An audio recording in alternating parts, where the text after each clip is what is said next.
Welcome back to 10 TV and Wake Up CBus. Here's some Health Source 10 news. We are taking a closer look at this new report that's out about premature babies being born in our state. The March of Dimes released this report, and it shows Ohio's preterm birth rate at 10.8% last year. And friends, that's higher than the national average and the highest in the past decade.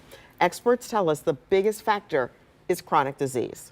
So a lot of people have hypertension, unhealthy weight, diabetes, previous preterm birth rates, smoking, as well as inadequate prenatal care as well. And, I think as these rates are increasing, it really helps us to question why and why are these rates increasing with chronic disease now?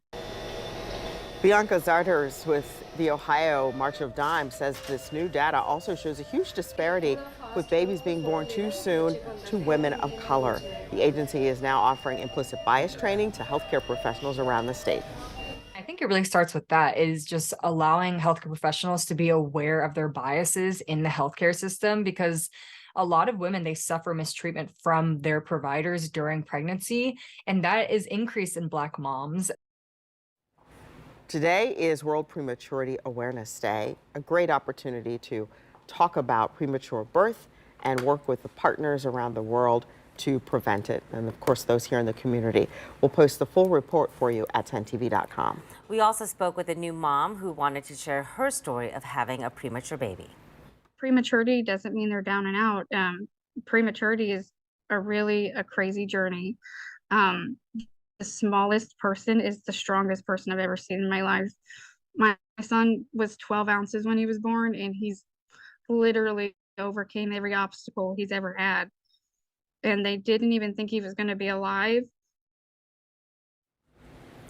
Kaylee Bufakio says she wasn't due to have her baby until January 4th, but halfway through pregnancy, doctors told her she had severe preeclampsia. That's a serious blood pressure condition. So the next thing she knew, well, doctors rushed her into surgery just 24 weeks in. A couple hours later, he was there, but they told me the whole time that before I was going into surgery, he wasn't going to be there when I woke up. But he was awake and he was alive, so it was great. And Kaylee says she hopes her story will help other parents try to see this journey a little differently. And as for baby Jid, who you see there with Daddy, Kaylee says his personality is starting to show. She calls him feisty because weeks after he was born, she says he pulled that breathing tube right out.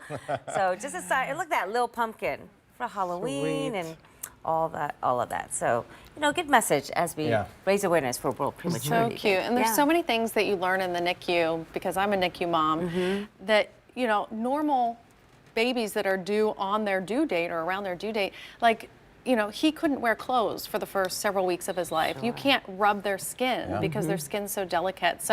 So many little things. And it's such a difference when you have a NICU baby. And then my second daughter was huge compared to Greenlee. I mean, Greenlee was 2 pounds and Lily was over 7 pounds. And they're like, where did you hide that baby? And I'm like, I don't know. And it's just really cool to see the differences. And these shared experiences, I think, is what is really resonating now and really helping doctors also understand the other side of what moms like you guys go And through. it helps the NICU moms, For sure. And how are they doing now? They're great. I mean, Greenlee is wild. I mean, absolutely wild. She acts like her father. She's 5. And Lily will be a year on the 26th. Acts like her father? I'm like, the attitude gets better from here, right? Yeah, sure. Like, it can't be anywhere. Yep. Tracy? Yep. Thanks. I feel the love. Thanks. Okay. Let's